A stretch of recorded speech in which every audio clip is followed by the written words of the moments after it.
Polavaram project కట్టే ఉద్దేశం AP ప్రభుత్వానికి లేదా అని మాజీ ఎంపీ ఉండవల్లి అరుణ్ కుమార్ ప్రశ్నించారు. రాయలసీమకు పట్టిసీమకు సంబంధం లేదని ఆయన అన్నారు. తాటిపూటి ఆయకట్టు నీటిని కృష్ణాలోకి మళ్లించారని ఉండవల్లి చెప్పారు. పట్టిసీమ ప్రాజెక్టు పూర్తి కాకుండానే జాతికి అంకితం చేయటమేంటని, ముడుపుల కోసమే ఆ ప్రాజెక్టును చేపట్టారని ఉండవల్లి ఆరోపించారు. జీవోరాజు నష్టం చేయడానికి మీకేం అభ్యంతరం వచ్చింది?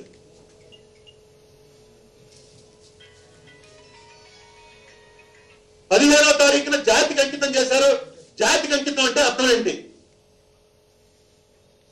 ఇదే ప్రాజెక్ట్ ఖరారు చేయబోతున్నారా? పోలవరం ప్రాజెక్ట్ ఇంకెప్పటికీ రాదా? చెప్పేయండి. నేను పోలవరం అనేది మాకు ఉద్దేశం లేదు. లెఫ్ట్ సైడ్ కూడా ఒక పంప్ స్కీమ్ పెడుతున్నాం. వైజాగ్ కాలంలో కూడా వాటర్ వదులుతాం. పోలవరం మేము కట్టం, మాకు ఇంట్రెస్ట్ లేదు. చెప్పండి, ఎవరు పోలవరం ఎవరు కట్టొద్దన్నారు మిమ్మల్ని? ఏమన్నా మోడీ గారికి బీజేడీకి ఉన్నటువంటి లింక్ లో ఇప్పుడు మోడీ గారు బీజేడీని దగ్గర చేసేటువంటి ప్రయత్నం చేస్తున్నాడు. బిజు జనతా దళ పార్టీని దగ్గర తీసుకునే ప్రయత్నం చేస్తున్నాడు. దాంట్లో భాగంగా మీకు ఏమన్నా చెప్పాడా? పిలిచి పోలవరం మాట ఎత్తకు, నేను అధికారంలో ఉన్నంతకాలం నీ పోలవరం జరగదని ఏమన్నా చెప్పాడా? అలా చెప్పుంటే పట్టిసీమ పోలవరంలో భాగం అని మీరు అంటున్నారు. కేంద్ర ప్రభుత్వం వాళ్ళు కాదంటున్నారు. పోలవరంకి పట్టిసీమకి ఏం సంబంధం లేదంటున్నారు. అది మళ్ళీ మీ ప్రభుత్వమే, మీరు భాగస్వాములుగా ఉన్న ప్రభుత్వమే.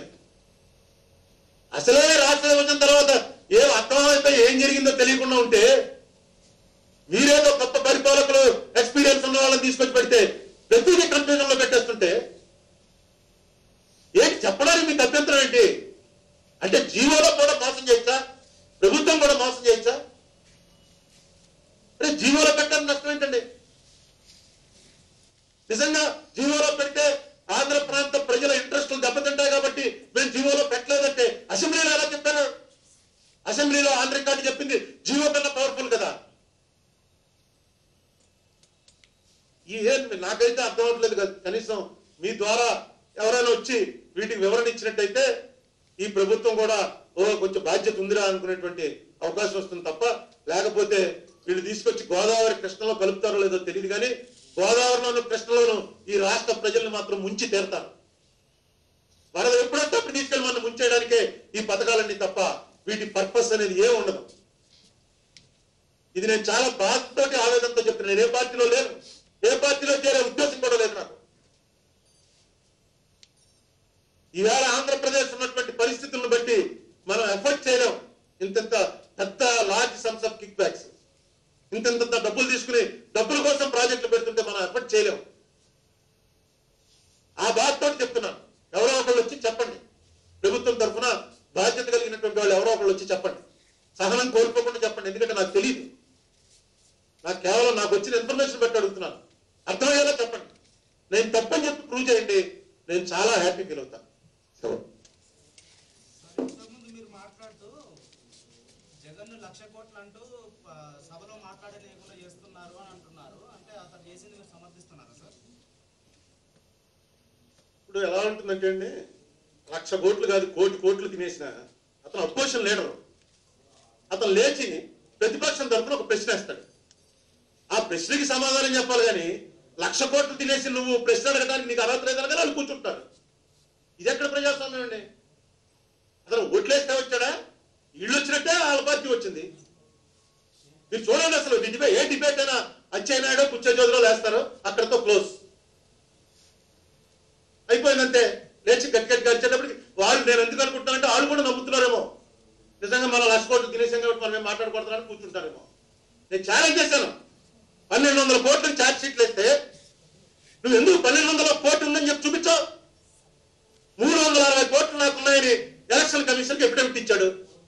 ఇతనికి ఉన్నది 361 కాదండి, 361 కోట్ల మీద ఇగో 1,00,000 రూపాయలు ఎక్కువ ఉంది అని పెట్టు కంప్లైంట్. పోతాడు. జగన్ గొడవ ఎదిరిపోయింది, డిస్క్వాలిఫై చేసేస్తారు. పోనీ వాళ్ళకి తెలియదా అంటే రాజశేఖర రెడ్డి మీరు పెట్టారు.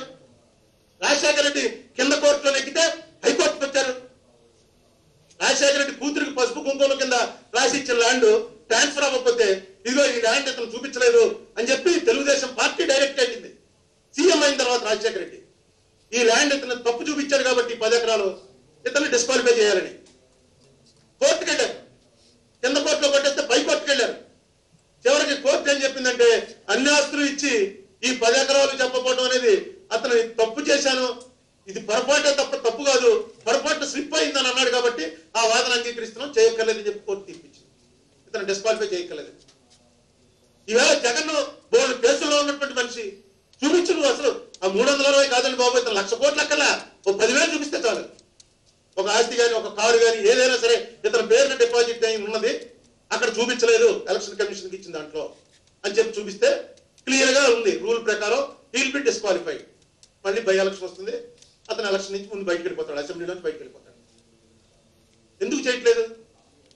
వాళ్ళు చేయట్లేదు, వీళ్ళు అడగట్లేదు. అడగడానికి వీళ్ళకేం వస్తుందో తెలియదు, చేయడానికి వాళ్ళకేం వస్తుందో తెలియదు. గవర్నమెంట్ ఎంత ఫెయిల్ అయిందో అపోజిషన్ పార్టీ అంతే ఫెయిల్ అయింది. అపోజిషన్ పార్టీ వాళ్ళ మీద ఉన్నటువంటి ఆరోపణలను చెప్పగానే ప్రజాహితమైనటువంటి కార్యక్రమాల్లో ప్రభుత్వం చేస్తున్నటువంటి తప్పుల్ని పట్టుకునేటువంటి ప్రయత్నం నుంచి టక్కని చెప్పి నిర్మించుకుని వెళ్ళిపోతారు వాళ్ళు. దానికి దీనికి సంబంధం లేదు. జగన్ చేసిన అవినీతి అనేది కోర్టులో ఉంది, అతను కోర్టు నుంచి జైలుకి వెళ్తాడో బయటకు వస్తాడో కోర్టు తెలుస్తుంది. మొన్న నిజంగా మీరు అడిగారు కాబట్టి చెప్తున్నాను, ఎంత దారుణం అండి. అసెంబ్లీలో చంద్రబాబు నాయుడు గారు అంటారు, నువ్వేదైనా మేము పక్కపోతే నువ్వు వెళ్ళేమన్నా మోడీతో కలిసిపోదామని అనుకుంటున్నావేమో, అలాగే ఎప్పుడు జరగనేమో అని అసెంబ్లీలో floor of the house Chandrababu Naidu గారు అంటారా? అంటే అచ్చెన్నాయుడు గారు లేచి అంటాడు, నువ్వు కేసీఆర్ని తీసుకెళ్లి మోడీ గవర్నమెంట్ లో పెట్టి మమ్మల్ని పక్కకి తప్పించి నీ కేసులన్నిటి నుంచి కూడా విత్డ్రా చేయించుకోవడానికి నువ్వు ప్రయత్నం చేస్తున్నావు. అంటే ఈ కేసులన్నీ మోడీ గారు ఉంచాలంటే ఉంచుతారు, తీసేయాలంటే తీసేస్తారనమాట. అదే కేసులు. ఇంత దారుణంగా assembly floor of the house లో డిస్కషన్. మామూలుగా ఎక్కడో నాలాంటి వాడు ఏ పదవి లేని వాడు మాట్లాడుతుంది కాదు. ఒక ముఖ్యమంత్రి, ఒక బాధ్యత కలిగినటువంటి మంత్రి, ఒక నేషనల్ ఎలియన్స్ గురించి దేశాన్ని ఏలుతున్నటువంటి ఒక వ్యక్తి క్యారెక్టర్, మోడీ క్యారెక్టర్ ఏంటంటే ఇతను వెళ్ళి కలిసిపోతే ఇతను కేసులు తీసేస్తాడనమాట. చెప్పింది ఎవడో వాళ్ళ మిత్రపక్షం. ఈ రాష్ట్రాన్ని, ఈ దేశాన్ని దేవుడే కాపాడాలండి. ఖచ్చితంగా దేవుడి మీద నాకు నమ్మకం ఉంది.